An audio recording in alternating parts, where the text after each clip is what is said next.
Breaking news చూస్తున్నాం మనం. Delhi bomb blast case మలుపులు తిరుగుతోంది. ఆత్మాహుతి దాడని పోలీసులు నిర్ధారణకు వచ్చినట్టు తెలుస్తోంది. అయితే ఆత్మాహుతికి పాల్పడింది ఎవరన్న దానిపై ఇప్పటి వరకు క్లారిటీ రాలేదు. ఇక గంటకు కొత్త విషయాలు బయటకు వస్తున్నాయి.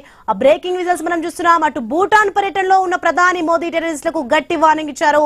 దాడికి పాల్పడిన నిందితులను వదిలిపెట్టే ప్రసక్తి లేదని హెచ్చరించారు.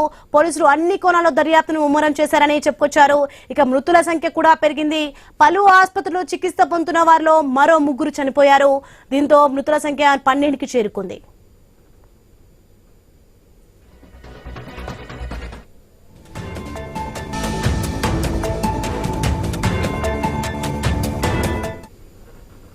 ఇక ఢిల్లీ పేలుడు నేపథ్యంలో కేంద్రం అప్రమత్తమైంది. దేశవ్యాప్తంగా హై అలర్ట్ ప్రకటించింది. మరోవైపు పేలుడు నేపథ్యంలో కేంద్ర హోంమంత్రి అమిత్ షా ఉన్నత స్థాయి భద్రతా సమావేశం నిర్వహించారు. హై లెవెల్ మీటింగ్ కి home secretary Govind Mohan, intelligence bureau director Tapan Kumar Dekar, national investigation agency director general Sadanand Vasant, Delhi police commissioner Satish Golcha senior అధికారులు హాజరయ్యారు. జమ్మూ కాశ్మీర్ డీజీపీ నలిన్ ప్రభట్ ఈ సమావేశంలో వర్చువల్ గా పాల్గొన్నారు. పలు అంశాలపై చర్చించారు.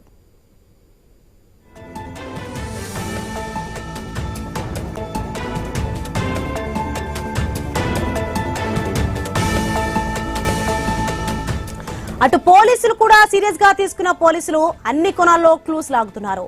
పోలీసుల తవ్వకాల్లో పలు సంచలనాలు బయటకు వస్తున్నాయి.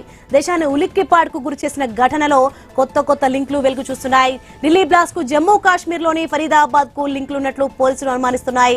ఇక ఫరీదాబాద్ లో దొరికిన ఆధారాలతో క్షుణ్ణంగా పరిశీలిస్తున్నారు. మొత్తానికి ఈ కేసులో Faridabad to Delhi via Jammu Kashmir scene ఇప్పుడు కీ పాయింట్ గా మారింది. మరోవైపు పేలుళ్ల వెనుక జైష్ ఏ మహమ్మద్ హస్తం ఉందని తేల్చారు. ఈ బ్లాస్ట్ లో మొత్తం 5 డాక్టర్ల ప్రమేయం ఉందని పోలీసులు తేల్చారు.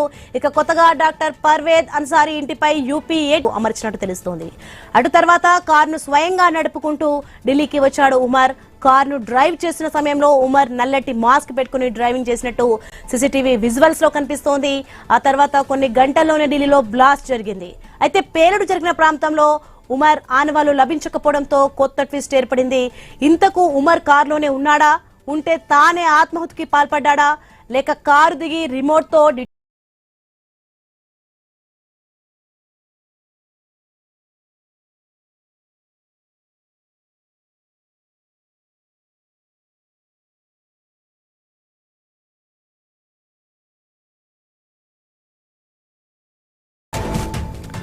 ఇక పోలీసులు మాత్రం ఉమర్ ను ఫ్రేమ్ టు ఫ్రేమ్ విజువల్స్ లో పరిశీలిస్తున్నారు. ఫరీదాబాద్ నుంచి ఢిల్లీ వరకు ఉమర్ ప్రయాణించిన I-20 కార్ రూట్ మ్యాప్ ను పట్టుకున్న పోలీసులు అది ఎక్కడెక్కడ ఆగింది, ఎటువైపు వెళ్లింది, ఎవరెవరిని కలిసింది అన్న విషయాలను కూడా పోలీసులు పరిశీలిస్తున్నారు. దీంతో ఫరీదాబాద్ నుంచి ఢిల్లీ వరకు ఉన్న సీసీ కెమెరాలో రికార్డ్ అయిన విజువల్స్ ని పోలీసులు క్షుణ్ణంగా పరిశీలిస్తున్నారు. అయితే జమ్మూ కాశ్మీర్ లోని బర్దాపూర్ బోర్డర్ దగ్గర చివరిసారిగా సీసీ కెమెరాకు చిక్కిన ఉమర్ ఆ తర్వాత ఎటువైపు వెళ్లాడు, ఎటు నుంచి ఢిల్లీకి వచ్చాడు అన్నది సస్పెన్స్ గా మారింది. దీంతో బర్దార్పూర్ నుంచి ఢిల్లీలోకి ఎలా ఎంట్రీ ఇచ్చాడన్న దానిపై కూడా పోలీసులు ఆరా తీస్తున్నారు. మైండ్ గేమ్ ఆడిన ఉమర్ బర్దార్పూర్ తర్వాత ఎర్రకోట మెట్రో స్టేషన్ దగ్గర మాత్రమే సీసీ కెమెరాలకు చిక్కింది కారు. సీసీ కెమెరాల రికార్డ్ విజువల్స్ ని చూస్తే మధ్యాహ్నం 3:19 నుంచి ఢిల్లీలోని సునహరి మసీద్ దగ్గర కారు పార్కింగ్ చేసింది. దాదాపు 3 గంటల పాటు మసీద్ దగ్గరే కారును పార్కింగ్ చేశారు.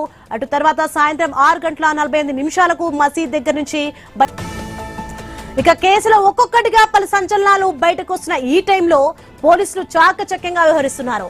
హర్యానాలోని ఫరీదాబాద్ నుంచి ఢిల్లీ వరకు ఉన్న సీసీ కెమెరాలను పోలీసులు క్షుణ్ణంగా పరిశీలిస్తున్నారు. రోడ్డు వెంట ఉన్న హోటల్స్, టోల్ ప్లాజాల దగ్గర ఉన్న సీసీ కెమెరాలను కూడా చూస్తున్నారు. మరోవైపు ఈ పేలుడుకు ఉపయోగించిన కారు జమ్మూ కాశ్మీర్ తో లింక్ ఉన్నట్లు విచారణలో తేలింది. ఇక ఈ కారు మొదటి ఓనర్ మహమ్మద్ సల్మాన్ అయితే కారును నదీం కు అమ్మేశాడు. అటు తర్వాత ఫరీదాబాద్ లోని రాయల్ కార్ జోన్ కు I-20ని అమ్మే కారులోనే డాక్టర్ ఉమర్ అహ్మద్ నల్ల రంగు మాస్క్ ధరించి ఉన్నట్టు కూడా అనుమానాలు కలుగుతున్నాయి. కారులో ఉన్న డాక్టర్ ఉమర్ అహ్మద్ ఆత్మాహుతికి పాల్పడినట్లు ఢిల్లీ పోలీసులు అనుమానిస్తున్నారు. అయితే బ్లాస్ట్ జరిగిన ప్రాంతంలో ఉమర్ కు సంబంధించిన ఎలాంటి ఆనవాళ్లు లభ్యం కాకపోవడం కూడా మిస్టరీగా మారింది. దీంతో ఢిల్లీ పోలీసులు దేశద్రోహం ఉపా చట్టం కింద కేసును నమోదు చేశారు. కీలక సమాచారం కోసం బ్లాస్ట్ జరిగిన పరిసరాల్లోని సీసీ ఫుటేజ్ ని పోలీసులు పరిశీలిస్తున్నారు. ఇప్పుడు పోలీసులకు సీసీ ఫుటేజ్ కీలక సాక్ష్యాలుగా మారాయి. దీంతో ఒక్క ఫ్రేమ్ కూడా మిస్ కాకుండా క్షుణ్ణంగా పరిశీలిస్తున్నారు.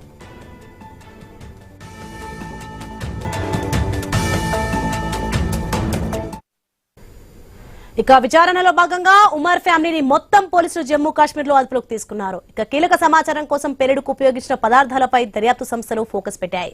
పేలుడు తీవ్రతను పెంచేందుకు అమోనియం నైట్రేట్ ను ఉపయోగించారని అనుమానిస్తున్నారు. ఎఫ్ఎస్ఎల్ నివేదిక కోసం ఎదురు చూస్తున్నారు ఎన్ఐఏ అధికారులు. ముందు జాగ్రత్తగా ఎర్రకోట పరిసరాలను బ్లాక్ చేసిన పోలీసులు లాల్ కిల్లా మెట్రో స్టేషన్ ను మూసివేశారు.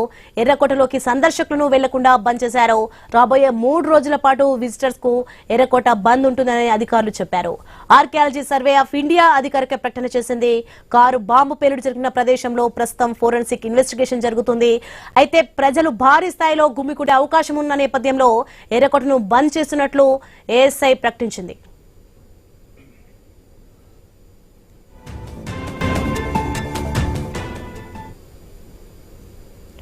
ఢిల్లీలో భీకర పేలుడు జరిగి గంటలు గడుస్తున్న అనేక ప్రశ్నలు సమాధానం దొరక్క అలాగే ఉన్నాయి.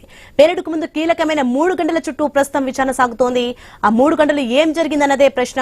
ఫరీదాబాద్ నుంచి ఢిల్లీకి కార్ డ్రైవింగ్ చేసుకుంటూ వచ్చిన డాక్టర్ ఉమర్ ఎర్రకోట సమీపంలోని పార్కింగ్ ప్లేస్ లో 3 గంటల పాటు కారు ఉంచాడు. మరి పార్కింగ్ లో కారు పెట్టి ఉమర్ అంతసేపు ఏం చేశాడు?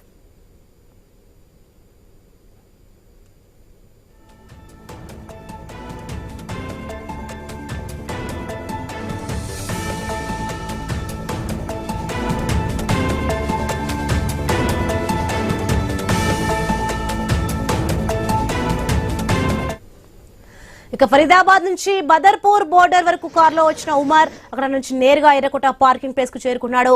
అక్కడ ఉన్న మసీద్ సమీపంలోని పార్కింగ్ లో కారు పెట్టాడు. మరి ఆ 3 గంటల పాటు పార్కింగ్ ఏరియాలోనే ఉమర్ ఉన్నాడా? ఇంకెవరితోనైనా ఉమర్ భేటీ అయ్యాడా? ఎర్రకోట ప్రాంతంలో రెక్కి నిర్వహించాడా? ప్రజలు రద్దీగా ఉండే సమయం కోసం వేచి చూశాడా? ఇంకెవరి ఆదేశాలకైనా ఉమర్ ఎదురు చూశాడా? మధ్యాహ్నం 3:19కి పార్కింగ్ ప్లేస్ లోకి వచ్చిన ఉమర్ సాయంత్రం 6:22కు కార్ నుంచి బయటకొచ్చాడు. ఇక అప్పటికే ఫరీదాబాద్ లో తన సహచర డాక్టర్ ముజ్మిల్ షకీల్ పోలీసులకు చిక్కిన సమాచారం తెలుసుకున్న అతను పోలీసులు తన వరకు వస్తారని అనుమానించినట్టు తెలుస్తోంది. ఇక స్లీపర్ సెల్ లేదా లాజిస్టిక్ రూపంలో ఉగ్రవాది డాక్టర్ ఉమర్ కు ఎవరు సాయం చేశారు? ప్రస్తుతం ఈ ప్రశ్నల చుట్టూనే దర్యాప్తు సాగుతోంది.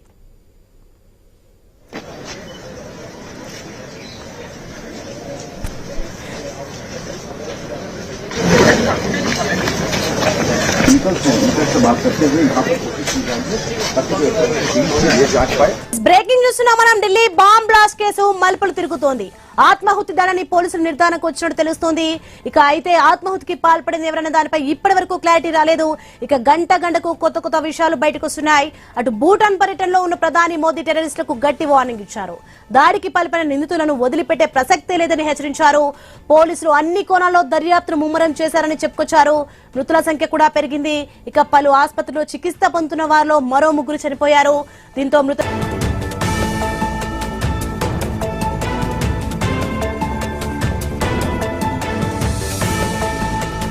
ఢిల్లీ పేలుడు నేపథ్యంలో కేంద్రం అప్రమత్తమైంది. దేశవ్యాప్తంగా హై అలర్ట్ ప్రకటించింది. మరోవైపు పేలుడు నేపథ్యంలో కేంద్ర హోంమంత్రి అమిత్ షా ఉన్నత స్థాయి భద్రతా సమావేశం నిర్వహించారు. హై లెవెల్ మీటింగ్ కి home secretary Govind Mohan, intelligence bureau director Tapan Kumar Deka, national investigation agency director general Sadanand Vasant, Delhi police commissioner Satish Golcha, senior అధికారులు హాజరయ్యారు. ఇక జమ్మూ కాశ్మీర్ డీజీపీ నలిన్ ప్రభట్ ఈ సమావేశంలో వర్చువల్ బ్రేకింగ్ చూస్తున్న మనం ఢిల్లీ బాంబ్ బ్లాస్ట్ కేసు మలుపులు తిరుగుతోంది. ఇక ఇదే అంశానికి సంబంధించి మరింత సమాచారం మా ఇన్పీడే శ్రీకాంత్ లైవ్ లో సిద్ధంగా ఉన్నారు. శ్రీకాంత్, మనం చూస్తున్నాం ముఖ్యంగా ఢిల్లీ మధ్యలో జరిగిన బాంబ్ పేలుడు వెనుక అసలు కుట్రదారులు ఎవరున్నారు, ఏంటి? ఈ కేసు చూస్తే మలుపులు తిరుగుతుంది రోజు రోజుకి. నిన్న జరిగిన బాంబ్ బ్లాస్ట్ లో ఎంతమంది చనిపోయారో మనం చూస్తాం. చాలా బాధాకరం. ఏం జరుగుతుంది అసలుకి? Soni, good afternoon. ఢిల్లీలో బాంబ్ బ్లాస్ట్ కేంద్ర హోంమంత్రిత్వ శాఖ ఈ కేసుని ఈ బ్లాస్ట్ సంబంధించినటువంటి పూర్తి వివరాలు మొత్తం ఈ దర్యాప్తును మొత్తం కూడా ఎన్ఐఏకి అప్పగించింది. సో నిన్న రాత్రి సాయంత్రం పూట 6:52 జరిగినటువంటి బాంబ్ బ్లాస్ట్ ఒకసారి దేశం మొత్తాన్ని కూడా కుదిపేసిందని చెప్పాలి. సో దీంట్లో ఇప్పటి వరకు 12 మంది చనిపోవడం జరిగింది. దాంట్లో 2 మహిళలు ఉన్నారు. 20 మంది వరకు కూడా గాయపడ్డారు. అందులో ఒక 4 పరిస్థితి చాలా విషమానంగానే ఉంది. దీంట్లో ఇప్పటి వరకు 2 డెడ్ బాడీస్ ని గుర్తించడం జరిగింది. సో మిగిలిన డెడ్ బాడీస్ అన్ని కూడా DNA పరీక్షలు చేస్తున్నారు. అయితే ఇట్లా నేపథ్యంలో ఈ I-20 ఇప్పటికే చేతులు మారుతూ డాక్టర్ ఉమర్ దగ్గరికి వచ్చింది. సో ఈ ఉమరే పూర్తిగా దీనికి వెనకాల బాధ్యుడు, కారణం అన్నది కూడా తెలుస్తోంది. మోరోవర్ నిన్న జరిగినటువంటి దర్యాప్తు ఉందో, నిన్న ఫరీదాబాద్ లో దొరికినటువంటి భారీ డంప్ ఏదైతే ఈ పేలుడు పదార్థాలు ఉన్నాయో, ఆల్మోస్ట్ 3000 కిలోల సంబంధించినటువంటి పేలుడు పదార్థాల తర్వాత ఈ రోజు అదే ఫరీదాబాద్ లో సెక్టార్ 56 లో మళ్ళీ భారీగా కూడా పేలుడు పదార్థాలు పట్టుబడ్డాయి. సో ఇదంతా పుల్వామా లీడ్ గానే జరుగుతుంది. జమ్మూ కాశ్మీర్ పుల్వామా లీడ్ గానే జరుగుతున్నట్టుగా తెలుస్తోంది. సో దీంట్లో జైషే మహమ్మద్ ప్రధానంగా ఢిల్లీని టార్గెట్ చేసి దేశంలో ఉన్నటువంటి మెట్రోపాలిటన్ కీలకమైనటువంటి ప్రాంతాలని బాంబే, చెన్నై, హైదరాబాద్, కలకత్తా లాంటి ప్రధానమైనటువంటి నగరాలని టార్గెట్ చేస్తూ ఉగ్ర కుట్రలకు ప్లాన్ చేసినట్టుగా ఇప్పటివరకైతే కొంత సమాచారం తెలుస్తోంది. అయితే ఏదైనా కానీ ఇట్లాంటి ఒక భారీ ఉగ్ర కుట్రను మాత్రం పోలీసులు భగ్నం చేశారు. సో చాలా రోజుల నుంచి ఉగ్రవాదుల పైన నిఘా పోలీసులు పెట్టడం జరిగింది. దాంట్లో భాగంగానే పోలీసులు ఈ కుట్రను మాత్రం భగ్నం చేశారని చెప్పాలి. బట్ ఏమైనా కానీ ఉగ్ర లింకులు ఎక్కడెక్కడ ఉన్నాయి అన్ని కూడా మొత్తానికి పూర్తిగా జల్లెడబడుతున్నారు. 3000 కిలోలకు సంబంధించిన ఏదైతే పేలుడు పదార్థాలు ఉన్నాయో ఆ పేలుడు పదార్థాలను పోలీసులు స్వాధీనం చేసుకున్న తర్వాత మొత్తం ఓవరాల్ గా ఉన్నటువంటి ఫరీదాబాద్ మొత్తాన్ని కూడా జల్లెడబడుతుంటే ఇందులో ఇంకా చాలా మంది ఇన్వాల్వ్ అయినట్టుగా తెలుస్తోంది. ఆల్మోస్ట్ ఇంకొక ఈ ఫరీదాబాద్ ఈ ప్రాంతంలో డాక్టర్ ఉమర్ కి సంబంధించినటువంటి ఫ్రెండ్ ఎవరైతే డాక్టర్ సజాద్ ఉన్నారో, సజాద్ కూడా పుల్వామాలో అరెస్ట్ చేయడం జరిగింది. ఇంకొక లేడీ ప్రొఫెసర్ డాక్టర్ షాహిన్ ని కూడా దీంట్లో భాగంగా అరెస్ట్ చేయడం జరిగింది. సో అక్కడ ఆ షాహిన్ దగ్గర ఒక పిస్టల్ కూడా దొరికినట్టుగా తెలుస్తుంది. సో తుపాకీతో పాటు కొన్ని బుల్లెట్లు కూడా దొరికినట్టుగా తెలుస్తోంది. సో ఇంకా పూర్తి వివరాలు బయటకు రావాల్సినటువంటి అవసరం అయితే ఇప్పటి వరకు కూడా ఇది ఉగ్ర కుట్ర అనేది మాత్రం అధికారికంగా ప్రభుత్వం చెప్పలేదు. కానీ ఉగ్ర కోణాలు ఉన్నటువంటి ధోరణిలో మాత్రం ఈ విచారణ మొత్తం కూడా ఉగ్ర కుట్ర జరిగినటువంటి నేపథ్యంలోనే జరుగుతోంది. సో ఇప్పటికే దీన్ని ఎన్ఐఏకి అప్పగించడం జరిగింది కేంద్ర హోంమంత్రిత్వ శాఖ. పోలీసులు చెప్తున్నటువంటి వివరాలను ఒక్కసారి పరిశీలిస్తే గనక కారులో ఉన్నటువంటి వ్యక్తి ఉమర్ అహ్మద్ గా పోలీసులు అయితే గుర్తించారు. డాక్టర్ మహమ్మద్ ఉమర్ నబీగా పోలీసులు గుర్తించడం జరిగింది. సో పేలుడు అంటే ఏదైతే పేలుడు పదార్థాలని నిన్న ఉదయం టైంలో 3000 కిలోల సంబంధించినటువంటి పేలుడు పదార్థాలు ఫరీదాబాద్ లో దొరికిన తర్వాత ఇక ఆ డాక్టర్ అంటే అంతకంటే ముందు ఆదిల్ అనేటువంటి డాక్టర్ దగ్గర AK-47 లాంటి ఒక వెపన్ కూడా దొరికింది. AK-47 దొరికింది. సో ఆయన డెన్ లో అంటే ఆయన సంబంధించినటువంటి క్లినిక్ లో ఉన్నటువంటి లాకర్ లో తుపాకీ దొరికిన తర్వాత దాని క్లూలు అంటే దాని తీగ లాగితే డొంకంతా కదిలింది. సో దాంట్లో ఉమర్ ని గుర్తించడం జరిగింది. సో ఉమర్ ని గుర్తిస్తే ఆల్మోస్ట్ ఫరీదాబాద్ లో 3000 కిలోల సంబంధించినటువంటి డంప్ దొరికింది పేలుడు పదార్థాలు. సో అక్కడి నుంచి ఇక ఖచ్చితంగా అక్కడటువంటి సెక్టార్ లో చాలా మంది డాక్టర్లు ఉన్నారు. సో ఇదంతా కూడా జమ్మూ కాశ్మీర్ లో నేపథ్యంలోనే అంటే అక్కడ పుల్వామా కేంద్రీకృతంగానే జరుగుతోంది అన్నది అక్కడి నుంచే లీడ్ జరుగుతుంది. జైషే మహమ్మద్ అక్కడి నుంచే లీడ్ తీసుకొని చాలా మంది డాక్టర్లను తెలివిగా ఉపయోగిస్తూ ఉగ్రవాద కార్యకలాపాలు చేస్తున్నారని తెలుసుకున్నారు. సో ఇంకా తీగలాగుతున్నారు కాబట్టి డొంక కదులుతుంది. సో ఖచ్చితంగా ఎక్కడెక్కడ లీడ్స్ వస్తాయో తెలుసు.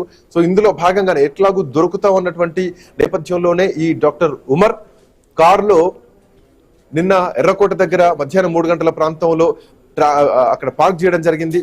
సో పార్క్ చేసిన తర్వాత అక్కడి నుంచి 3 గంటలు డాక్టర్ ఉమర్ అక్కడి నుంచి వెళ్ళిపోవడం జరిగింది. సో ఎక్కడికి ఆ 3 గంటలు ఏం చేస్తారు? ఏమైనా రెక్కి నిర్వహించారా, లేదంటే అక్కడ పొల్యూషన్ చెక్ ఏమైనా చేసుకున్నారా? సో అక్కడ పొల్యూషన్ చెక్ చేసుకున్నట్టుగా కూడా తెలుస్తుంది. చెక్ చేసుకున్న తర్వాతనే కొన్ని ప్రాంతాలు ఎంచుకొని సో అక్కడి నుంచి ఎర్రకోట ప్రాంతంలోకి కారు కదులుతూ వస్తుంది. కదులుతున్నటువంటి కారే ఒక్కసారిగా బ్లాస్ట్ అయినటువంటి పరిస్థితి. సో ఆత్మాహుతి దాడులు ఎలా జరుగుతాయో మన గతంలో కూడా చాలా సందర్భాల్లో చూసాం. ఈవెన్ రాజీవ్ గాంధీ సందర్భంలో తమిళనాడులో జరిగినటువంటి ఇన్సిడెంట్ కానీ సో ఇప్పుడు కూడా ఇంచుమించు అట్లాంటి ఆత్మాహుతి దాడి కానీ దీన్ని చూడాలి. బట్ ఇంకా అధికారికంగా దీన్ని డిక్లేర్ చేయాల్సినటువంటి అవసరం ఉంది. ప్రస్తుతానికి మాత్రం ఎన్ఐఏ దీన్ని పూర్తి విచారణ చేస్తోంది. సో ఈ పేలుడు పదార్థాలతోటి తనను తాను కారులో ట్రావెల్ చేస్తుంటే ఇంకా డంప్ ఉంది, ఇంకెక్కడెక్కడ ఎంత ఉంది అన్నది కూడా ఫరీదాబాద్ మొత్తంగా కూడా పోలీసులు జల్లెడబడుతున్నారు. సో అంటే ఈ ఎర్రకోట పరిసర ప్రాంతాల్లో కూడా ఒక పరేడ్ జరుగుతోంది, పోలీస్ చైన్ పరేడ్ జరుగుతుంది. ఎందుకంటే నిన్న బాంబ్ బ్లాస్ట్ జరిగిన తర్వాత ఆ సెక్టార్ మొత్తం కూడా పోలీసుల ఆధీనంలో ఉంది. సో ఒక్కసారి ట్రాఫిక్ వదిలేస్తే గనక అక్కడ మొత్తం మళ్ళీ జన సందోహం తిరుగుతూ ఉంటుంది, అప్ అండ్ డౌన్ వెళ్తూ ఉంటారు. కాబట్టి సో ప్రస్తుతానికి మొత్తం కూడా ఒక చైన్ పరేడ్ జరుగుతోంది. అక్కడ చిన్న పిన్ను గుండు పిన్ను కనిపించినా గానీ పోలీసులు దాన్ని క్లూ లాగా తీసుకుంటున్నారు. అంటే ఏమేం పదార్థాలు వాడడం జరిగింది, ఎక్కడా కూడా చిన్న క్లూ వదిలిపెట్టకుండా ప్రస్తుతానికి పోలీసులు మాత్రం క్లూస్ టీమ్ తోటి జాయింట్ యాక్షన్ అక్కడ చేస్తున్నారు, ఆపరేషన్ చేస్తున్నారు. సో ప్రతి ఒక్క చిన్న